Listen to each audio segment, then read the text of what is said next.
तर एक असते चिवताई आणि एक असतो काऊदादा.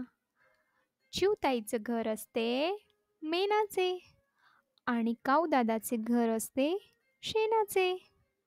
तर एकदा काय होतं माहितीये?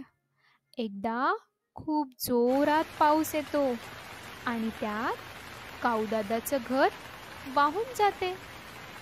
बिचारा काऊदादा. काऊदादा मग रडू लागतो.